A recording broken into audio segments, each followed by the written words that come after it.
திருட்ட நரியும் புத்திசாலி முயலும். ஒரு காட்டுல ஒரு தந்திரகார நரி வாழ்ந்துகிட்டு வந்துச்சு.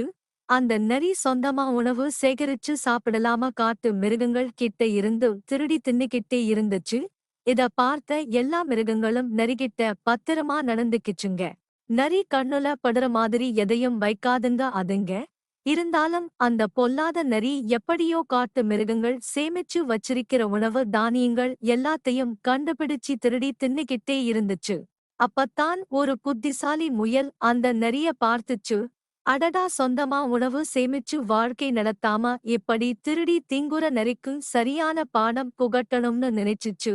உடனே காட்டு பகுதியில ஒரு நல்ல இடத்துல நான் விவசாயம் பார்க்க போறேன்.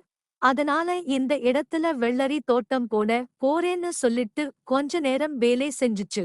இத தூரத்துல இருந்து பார்த்த நரி வெள்ளரி தோட்டம் போடுதா முயல். அப்ப கொஞ்ச நாள் கழிச்சு நமக்கு சரியான தீனி இருக்குன்னு நினைச்சுக்கிட்டு தினமும் அங்க வந்து வெள்ளரி காய்ச்சிடுச்சான்னு பார்த்துக்கிட்டே இருந்துச்சு. கொஞ்ச நாள் கழிச்சு வெள்ளரி காய் காய்க்க ஆரம்பிச்சுச்சு. உடனே அங்க வந்த நரி வேகமா வெள்ளரி தோட்டத்துக்குள்ள புகுந்து வெள்ளரி எல்லாத்தையும் பிச்சி திங்க ஆரம்பிச்சுச்சு.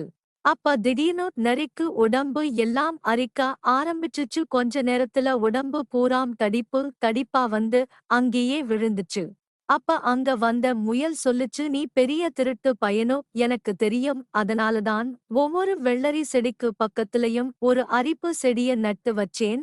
வெள்ளரி பிடுங்குற அவசரத்துல நீ அந்த அரிப்பு செடியில் உடம்ப தச்சதுனாலதான் உனக்கு உடம்பு இப்படி ஆகிடுச்சுன்னு சொல்லுச்சு. அத கேட்ட எல்லா மிருகங்களும் அங்க வந்து நரிய பார்த்து சிரிச்சுச்சுங்க. தங்களோட உழைப்ப எல்லாம் திருடி தின்ன நரிக்கு சரியான தண்டனை கிடைச்சுச்சுன்னு சொல்லிட்டு அங்க இருந்து போயிடுச்சுங்க.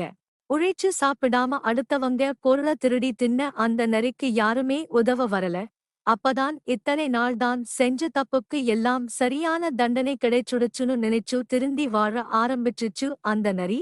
இக்கதையின் நீதி: அடுத்தவங்க பொருள திருடக்கூடாது. திருடினால் தண்டனை கிடைக்கும். நாளைக்கு பார்க்கலாம் குட்டீஸ்.